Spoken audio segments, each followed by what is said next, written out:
بعلومه في الدارين amin ya rabbal alamin.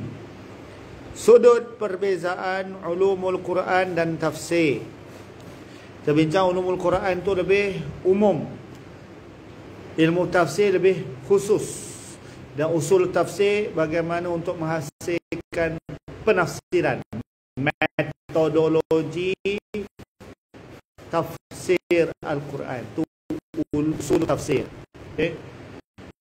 Dalam banyak cabang ilmu ulum Quran, ilmu tafsir lah yang paling penting dalam cabang ilmu Quran. Qiraat, asbabun nuzul,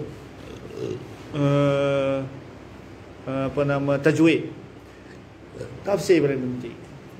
Seumpama kita bincang semalam. Topik sudut perbezaan ke surat 14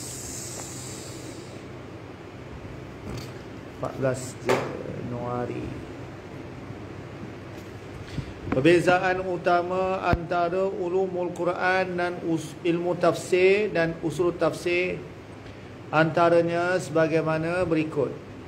Pertama, pembahasan ulumul Quran mencakupi ruang lingkup ilmu tafsir dan usul tafsir.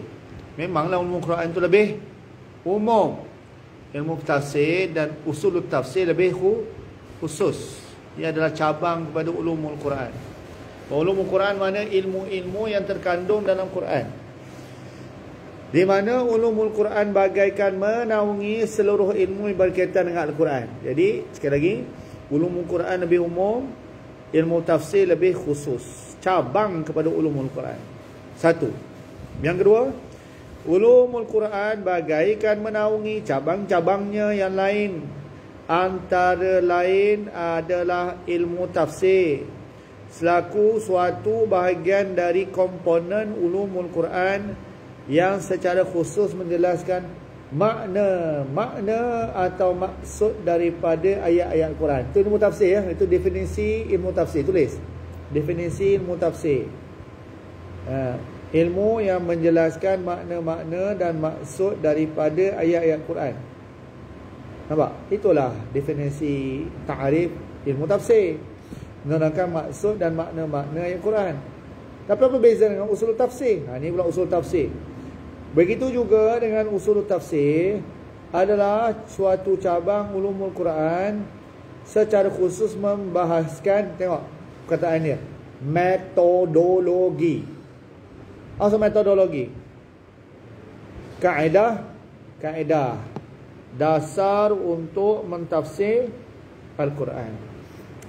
Kita tak dapat ilmu tafsir kecuali kita tahu bagaimana nak mentafsir Al-Quran. Bagaimana nak mentafsir Al-Quran itu dipelajari dalam usul tafsir. Nampak? Kalau fiqh, macam mana kita nak belajar ilmu fiqh kalau kita tidak mengetahui pelajaran apa rasanya? Kalau ni tafsir, usul tafsir. Kalau fiqh, usulul fiqh. Ya. Saya pelajaran yang saya paling suka masa saya di Azhar, usul fiqh. Saya paling suka usul fiqh. Fiqh lain ke? Fiqh tentang semayang, syarat sah semayang, rukun semayang. Usul fiqh, macam mana nak dapatkan dalam Al-Quran hadis hukum tu? Faham? Ya. Macam mana cara nak mendapatkan hukum? Metodologi fiqh dipanggil, ya. Iaitu contohnya aqimus solah. Aqimus solah adalah ayat Al-Quran, salah satu daripada masadirut tasyri', sumber hukum. Ayat digunakan fi'il amal. Fi'il amal lil wujub. Saya suka macam tu. Saya suka pelajaran macam tu. Macam mana cara nak dapat hukum? Dia panggil pelajaran usul fiqh. Macam mana cara nak tafsir? Dia panggil pelajaran usul tafsir. Okay. 3 sekolah. Panjang ni 3 ni. Sudut skopnya, ilmu tafsir dan usul tafsir lebih khusus kajiannya daripada aspek kajian ulumul Quran. Banyak kali dah ulang. Pengkhususan kajian ilmu tafsir dan keumuman ruang lingkup ulumul Quran juga dapat ditinjau melalui penggunaan perkataan ulum. Ulum ni jamak. Tulis jamak. Jamak dipanggil jamak taksir. Tulis jamak taksir. Kita sebutlah jamak kan, tulis jamak taksir. Apa maksud jamak? Jamak ni tak silap saya, bahasa Melayu dulu guna jamak juga rasanya. Tunggal dan jamak. Plural. Ya. Pada ulumul Quran. Sedangkan pada perkataan ilmu tafsir dan ilmu usul tafsir itu bentuk tunggal. Kalau plural lawannya singular. Ya, ilmu singular, ulum jamak. Ya, plural. Okey. Iaitu bentuk tunggal pada ilmu tafsir menunjukkan perbezaan kajian ulum Quran terdiri daripada sekumpulan ilmu-ilmu yang berkaitan dengan Al-Quran. Manakala penggunaan perkataan ilmu adalah bentuk tunggal pada kalimah ilmu tafsir, menunjukkan bahawa ilmu tafsir adalah salah satu